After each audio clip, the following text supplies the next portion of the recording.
Friends, कैसे हैं आप? आई होप कि जो मैटर आपको इंग्लिश में मिल रहा है उसके अकॉर्डिंग आप तैयारी कर रहे होंगे।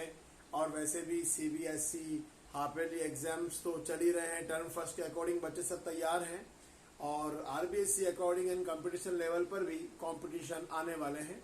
और उसके लिए हम अपनी ग्रामर को step by step according to syllabus आगे की तरफ बढ़ा रहे हैं।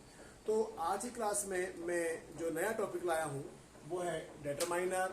और डिटरमाइनर टॉपिक को जो कि 10th क्लास में बहुत अभी हिट पर है, अभी सिलेबस में भी है और ये बहुत स्कोरिंग टॉपिक है जिसको आपको बहुत अच्छे से कवर अप करना होगा। सबसे पहले हमें ये जानना होगा कि डिटरमाइनर टॉपिक इंग्लिश में कैसे वर्क करता है। डिटरमाइनर का मतलब क्या होता है? What is the mean by the term determiner? You know, determine का एक सिंपल सा मीनिंग होता है निश्चित करना। यानी इंग्लिश के अंदर कई सारे वर्ड ऐसे हैं जो किसी क्वांटिटी को या किसी नंबर को डिटरमाइन करने के काम में आते हैं। इजीली इस टॉपिक को हम पहले इस प्रकार समझ लेते हैं कि डिटरमाइनर में आपको सबसे पहले फोकस करना है कि ये टॉपिक वर्क करेगा नाउन के अकॉर्डिंग। यानी आपको ये पता होना चाहिए कि इसके अंदर एक तो होता है काउंटेबल नाउन और दूसरा होता है अनकाउंटेबल नाउन। देखिए, काउंटेबल और अनकाउंटेबल नाउन को समझना बहुत जरूरी है। Countable noun and uncountable noun. हमें ये जानना होगा कि काउंटेबल जो नाउन होते हैं, काउंटेबल नाउन आखिर इंग्लिश में है क्या? काउंटेबल नाउन्स को हम न्यूमेरिकल्स भी कह सकते हैं। न्यूमेरिकल्स मतलब जिनको आप काउंट कर सकते हैं, जो नंबर के फॉर्म में होते हैं, जैसे for example tables, chairs, students. यानी जिनको आप देख सकते हैं, जो हार्ड फॉर्म में है, जिनको आप काउंट कर सकते हैं, ऐसे सभी नाउन्स इंग्लिश में काउंटेबल नाउन होते हैं। हाँ, ये बिल्कुल जरूरी है कि डिटरमाइनर टॉपिक और आर्टिकल टॉपिक इनको पढ़ने के लिए हमें नाउन के बारे में थोड़ा पता होना चाहिए, क्योंकि both of the topics depend on noun. अगर हमें पता नहीं है कि नाउन क्या होता है और हम इस टॉपिक को डील करने चलेंगे तो ये पॉसिबली बिल्कुल भी आपसे हैंडल नहीं होने वाला है। इसलिए पहले आप नाउन को समझें। नाउन दो फॉर्म में आपको इंग्लिश में मिलेगा, countable and uncountable. Countable noun में आप न्यूमेरिकल डिजिट्स को ले सकते हैं, हार्ड चीज को ले सकते हैं जिन्हें आप काउंट कर सकते हैं। और अनकाउंटेबल जब हम नाउन की बात करते हैं तो ऐसे नाउन जो लिक्विड फॉर्म में होंगे या जिनको हम ओनली मेजर कर सकते हैं, केवल समझ सकते हैं, जिनको हम अपनी अंडरस्टैंडिंग स्किल से ही केवल परख सकते हैं, इवेलुएट कर सकते हैं, तो ऐसे नाउन आप अनकाउंटेबल नाउन की कैटेगरी में लेंगे। अनकाउंटेबल नाउन ये एक तरह से क्वांटिटेटिव भी हमने कह सकते हैं, मतलब एक क्वांटिटी इनकी होती है। उधर काउंटेबल में आप न्यूमेरिकल बोल सकते हैं इनको, एंड अनकाउंटेबल में आप क्वालिटेटिव और क्वांटिटेटिव नाउन के रूप में हम इसको एक्सप्लेन कर सकते हैं।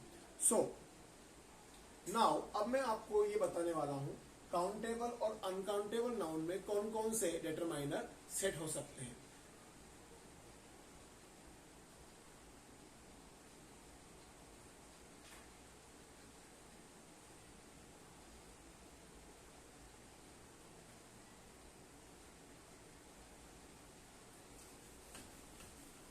जब हम काउंटेबल नाउन की बात करेंगे तो यहां पर हमको ये देखना होगा कि काउंटेबल नाउन पर एक डिटरमाइनर 100% डिग्री पर या स्केल पर वर्क करेगा और वो होगा मैनी। नंबर 2 पर अगर 100 से थोड़ा कम है तो हम यहां पर सम को भी काम में ले सकते हैं। सम, वैसे सम ऐसा डिटरमाइनर है जो काउंटेबल अनकाउंटेबल दोनों में वर्क करेगा। बस कंडीशन ये होनी चाहिए कि आपके पास किसी भी चीज की क्वांटिटी या क्वालिटी या उसका नंबर 50% हो, यानी आधा। अगर कोई चीज आपके पास आधी है तो आप उसको सम में काउंट कर सकते हैं।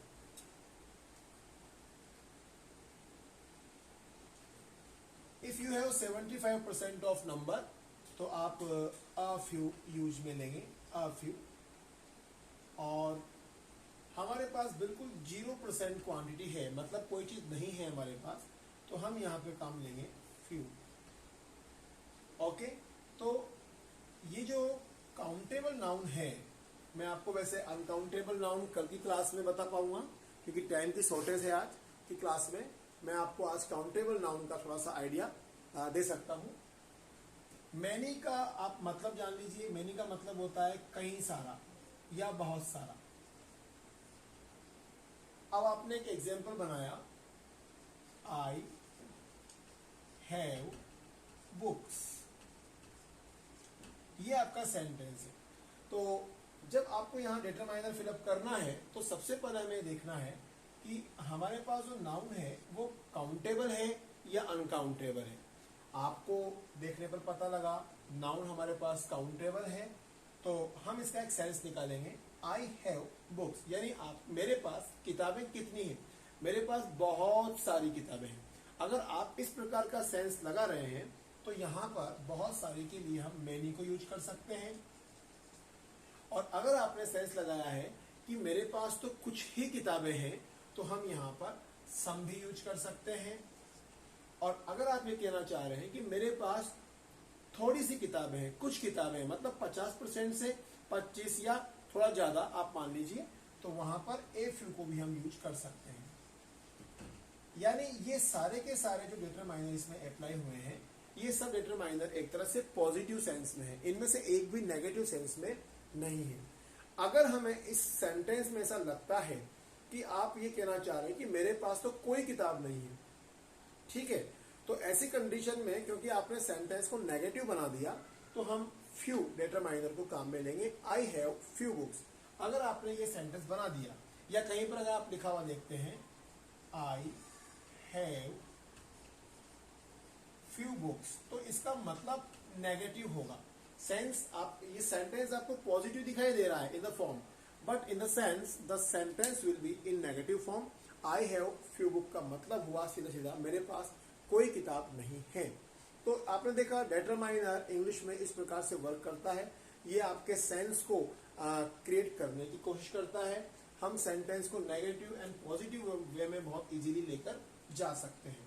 तो आज की क्लास में मैं आपको मैनी और काउंटेबल नाउन्स के लिए कुछ सेंटेंस प्रेजेंट कर देता हूं। आप ट्राई करें। Sentence number 1, she has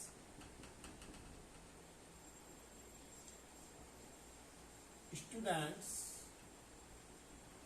in class, so she feels bored. She has students in the class. Class में स्टूडेंट्स है या नहीं इसका पता आप लगाएंगे, बट शी फील्स बोर। ये जो टीचर है ये क्लास में बोर फील कर रही है। तो ऐसा कब होता है? स्टूडेंट होते हैं तब ऐसा होता है या नहीं होते हैं तब ऐसा होता है, ये आपको देखना होगा। नंबर 2, स्टार्टिंग में ब्लैंक छोड़ा है, स्टूडेंट्स आर नॉइजी।